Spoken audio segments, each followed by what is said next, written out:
Olá, galera, tudo bem?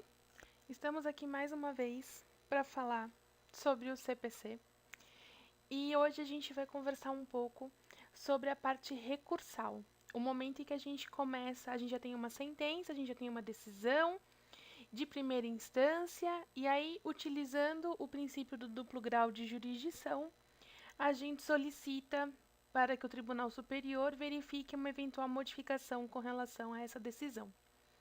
Então, a gente vai começar a parte recursal falando de um geralzão com relação a todos os recursos que a gente tem dentro do CPC, tá? Vamos começar, então, definindo o que realmente é um recurso. Então, Barbosa Moreira define como remédio voluntário e idôneo a ensejar, dentro do mesmo processo, a reforma, a invalidação, o esclarecimento ou a integração da decisão judicial impugnada. Um recurso, ele acontece de forma voluntária, aquela parte que se sentiu prejudicada com base naquela sentença ou naquele acórdão, tem o direito de recorrer daquela decisão. Isso acontece dentro do mesmo processo, nós não temos processos distintos da fase de recurso, tá? Os recursos simplesmente são mais uma fase dentro do processo. Então, a gente tem a fase lá de conhecimento. Nessa fase, a gente vai ter a produção de provas, a gente vai ter a fase probatória, a gente vai ter a fase de postulação. Então, a gente tem lá os pedidos que foram elencados pelo autor, a defesa apresentada pelo réu, as provas que foram produzidas pelas partes, eventuais provas documentais e numa audiência de instrução, se for o caso, e posteriormente a gente passa para a fase recursal, com a apresentação de recursos. Nessa fase recursal, a gente pode solicitar que aquela decisão seja reformada ou que aquela decisão seja considerada inválida, tendo em vista algum vício, até mesmo processual, que ela possa ter. Ou a gente tem também a apresentação de recursos para que aquela decisão seja esclarecida, tendo em vista que o magistrado, no momento da prolatação da sentença, deixou algo de forma obscura, que a gente não consiga entender realmente qual que é o sentido que ele quis dar para aquilo. Os recursos, eles vêm lá dos princípios da ampla defesa, do contraditório e do duplo grau de jurisdição. Por esse motivo que em todos os recursos a gente vai ter a parte de razões e a parte de contra-razões, a parte de minuta e de contra-minuta, que aí a gente vai ver em alguns vídeos mais para frente, quando a gente for conversar específico de cada recurso, tá? Somente a lei pode prever quais são os recursos, somente a legislação pode falar para nós quais são os recursos cabíveis, a gente não pode inventar nenhum tipo de recurso, tá? E pedido de reconsideração não é recurso. Isso daqui é muito importante. O novo CPC, ele fala bastante com relação a essa reconsideração do juízo, né? Que o juiz tem prazo de 5 dias para poder reconsiderar a eventual decisão que foi tomada. A gente só precisa tomar cuidado com o seguinte: realmente existe esse instituto dentro do código, o juízo de reconsideração. Isso realmente ocorre. Só que é importante a gente não esquecer de que um eventual pedido de reconsideração não vai interromper o seu prazo recursal. Então, é importante a gente tomar bastante cuidado com isso, tá? Um pedido de reconsideração é aquele que é apresentado para o juiz antes de eventual recurso, né? Então, a gente apresenta para o juiz antes de eventual recurso, pedindo para que ele reanalise aquela decisão que foi tomada. Isso não tem caráter de embargos de declaração, também não tem caráter recursal, tá? É simplesmente um pedido de reconsideração, informando que caso a decisão não seja reconsiderada, que o recurso siga o seu trâmite normal. Então, pedido de reconsideração não vai interromper o seu prazo recursal. A gente precisa tomar muito cuidado com isso, tá? Interessante é o protocolo do pedido de reconsideração, concomitantemente com a peça recursal, com o recurso, informando para o juiz que caso ele reconsidere a decisão, que o recurso perde o seu objeto e dessa forma não tem o porquê ele tramitar, e caso ele não reconsidere a sua decisão, então que ele dê seguimento ao recurso, tá? Isso que se refere ao pedido de reconsideração aí no nosso código. Qual que é a finalidade com relação à propositura de um recurso? Para que serve, né, esse recurso? Nós temos aí três possibilidades: invalidação ou anulação da decisão, reforma ou integração da decisão, tá? Então vamos lá. Na invalidação ou na anulação, caso a decisão impugnada não tenha observado a forma processual prevista para determinado ato, deverá ser anulada. Toda vez que a gente tiver lá um erro a título de procedimento, um erro processual que não foi verificado, a gente deve pedir então a anulação dessa decisão, tá? Então, se eu verifiquei lá que a gente tem uma falha a título processual, eu preciso pedir para que essa decisão seja anulada. Então, por exemplo, lá, um MP na ação de alimentos, na qual ele não vem apresentar a sua manifestação.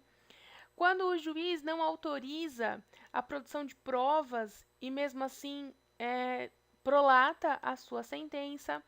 Então, eu preciso pedir a anulação, tendo em vista que eu me fui impossibilitada de fazer a produção de provas. Então, são questões processuais que a gente solicita, então, a anulação dessa sentença.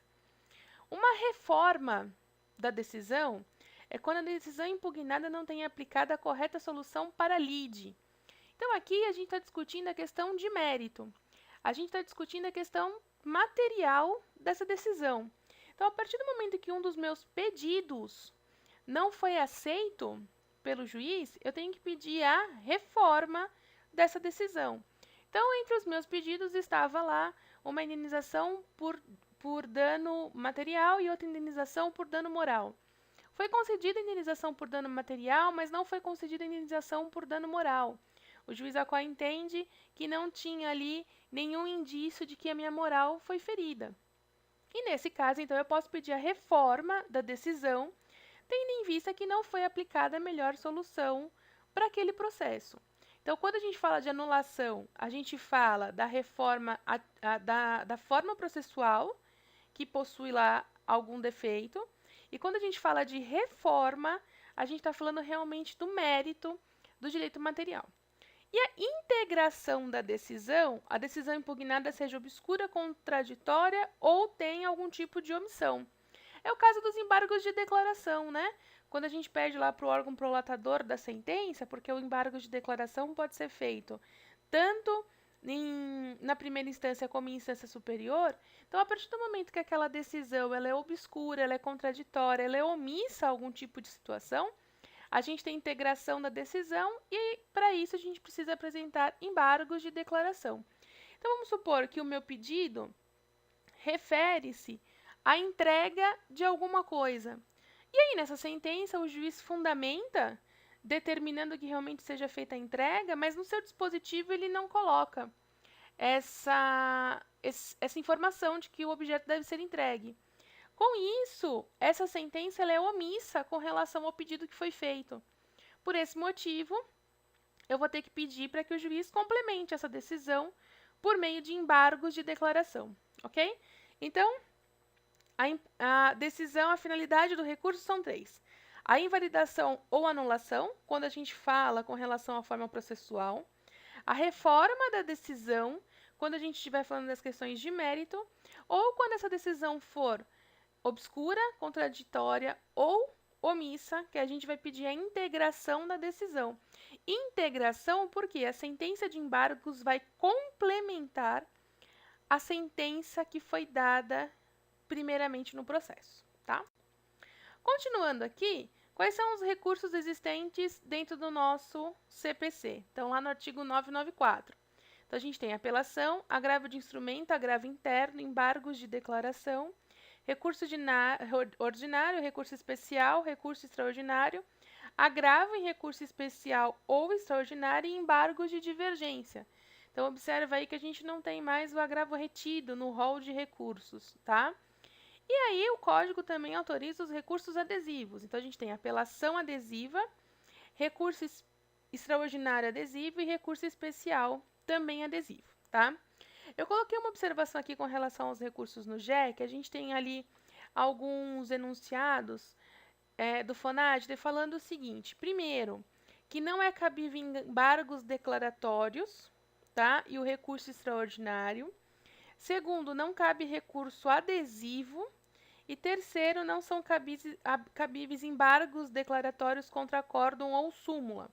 Não se esquecer que isso daqui são apenas enunciados, tá? É claro que o CPC tem força muito maior do que os enunciados, mas que vale a pena a gente deixar aí registrado como que vai acontecer essa situação perante ao juizado especial, tá? Então, via de regra, até o presente momento, são esses os enunciados mais atualizados que nós temos, determinando lá que não pode ter embargos, não pode ter recurso extraordinário, também não cabe recurso adesivo a título de juizado especial, ok? Vamos continuar. Quando que cabe cada recurso, tá? Isso é muito importante da gente ter lá bem detalhado. Então, vamos lá. Grau de jurisdição. Em primeiro grau, a gente pode ter sentença, decisão interlocutória e despacho, tá? Então, de sentença vai caber apelação.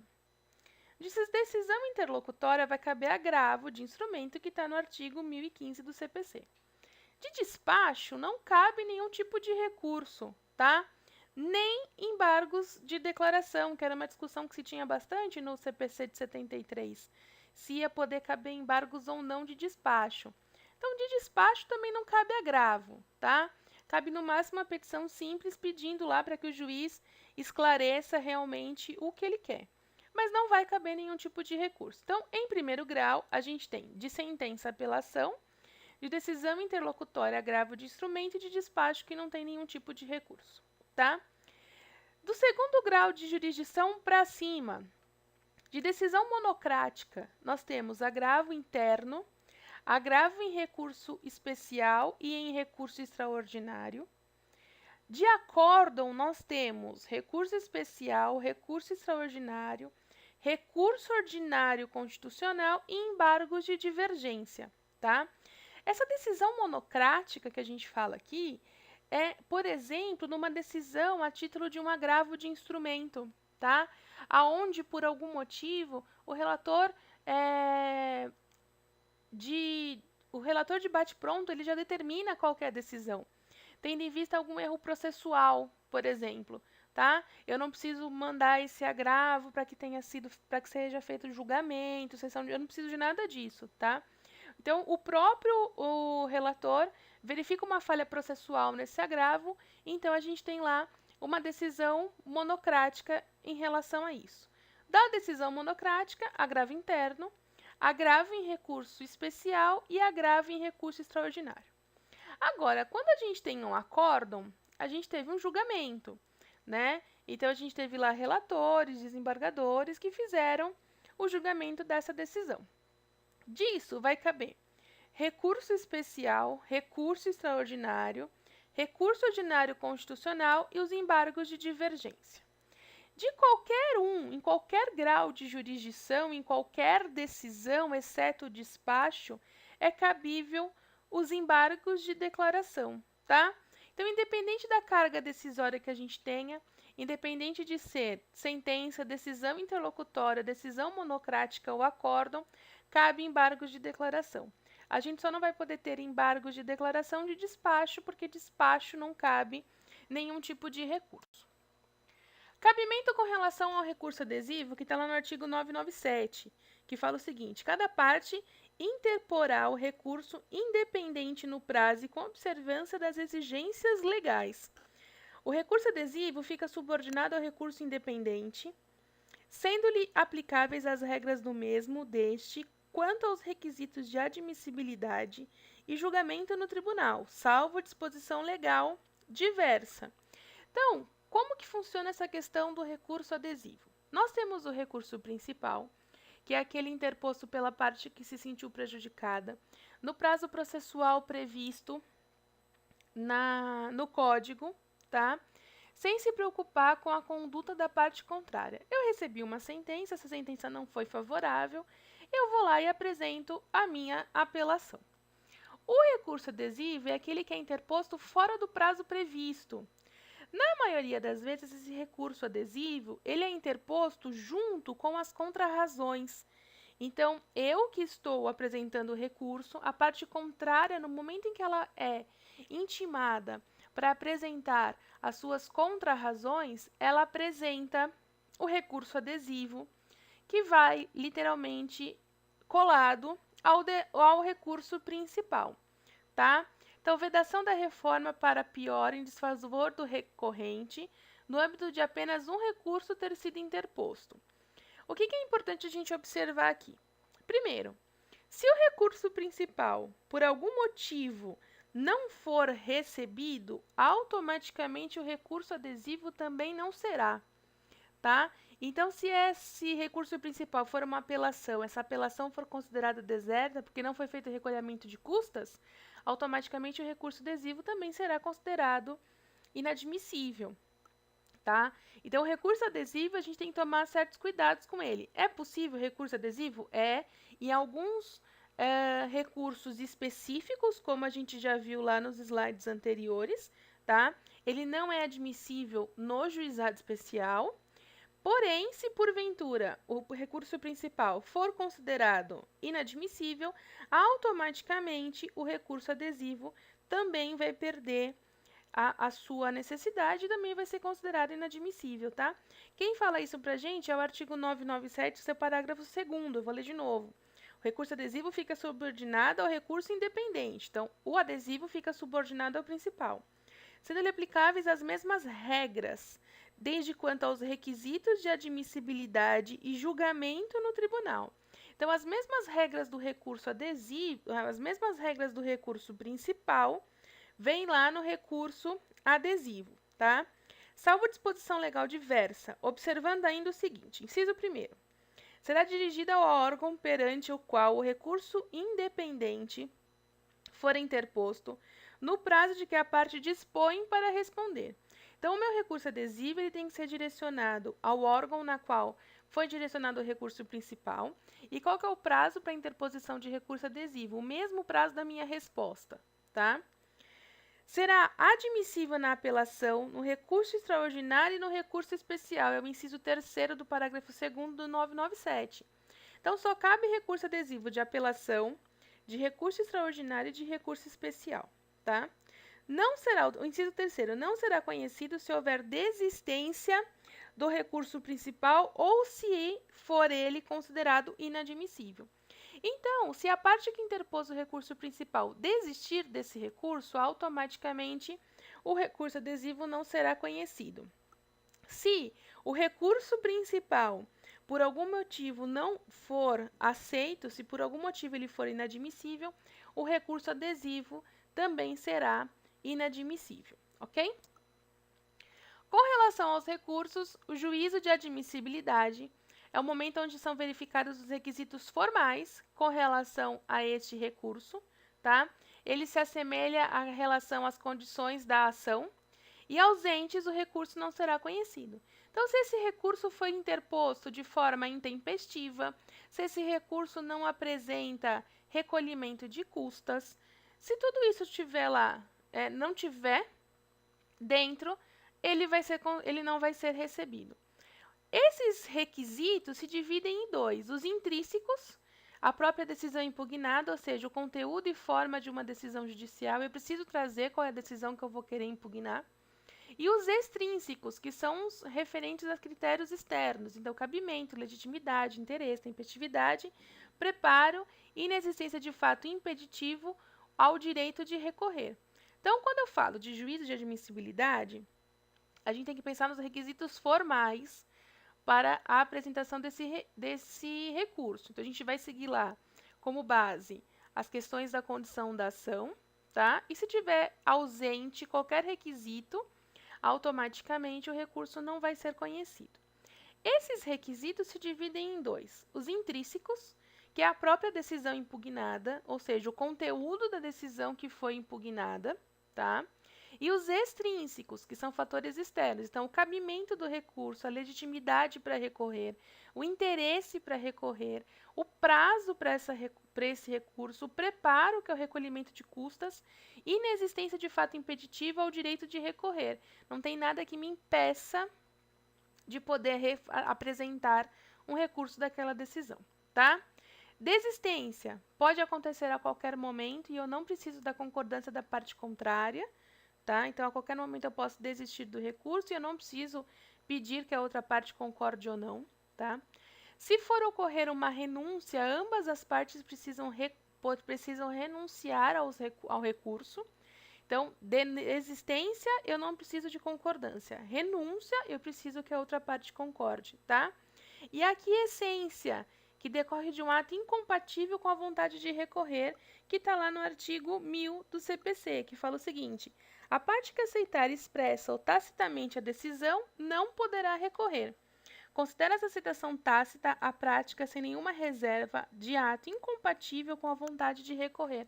A partir do momento que passa o prazo de recurso, entende-se que a parte não teve vontade de recorrer, que a parte concordou com aquela decisão e não tem nada que precisa ser anulado ou reformado, tá? Então, por esse motivo, não vai existir a fase recursal. A gente sai, então, de conhecimento e a gente já passa para um eventual cumprimento de sentença.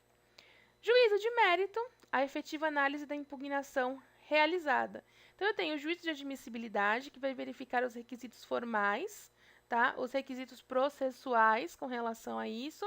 Então, os intrínsecos, a decisão impugnada precisa vir junto, tá? O conteúdo dela. Os extrínsecos são fatores externos, cabimento, legitimidade, interesse, tempestividade, preparo e inexistência de fato impeditivo ao direito de recorrer. E o juízo de mérito, que é realmente a análise da impugnação realizada, realmente a análise com relação à reforma da decisão judicial que foi trazida em esse recurso. Efeitos com relação a este recurso, tá? Nós temos lá o efeito suspensivo, que é o que impede que a decisão judicial surta seus efeitos de forma imediata, e nós temos o efeito devolutivo, que é a possibilidade de nova discussão da matéria impugnada por parte do judiciário. O CPC agora já regulamentou com relação a isso, tá? Não temos efeito suspensivo em regra, tá? Não tem mais efeito suspensivo. É claro, se comprovar que vai ter um risco de dano grave ou se ficar demonstrada a probabilidade de provimento do recurso, a gente vai discutir isso. Por exemplo, em apelação, a gente tem alguns casos lá que a gente pode pedir essa modificação de efeito. É uma situação para uma outra conversa. Via de regra, a gente tem só o devolutivo, tá?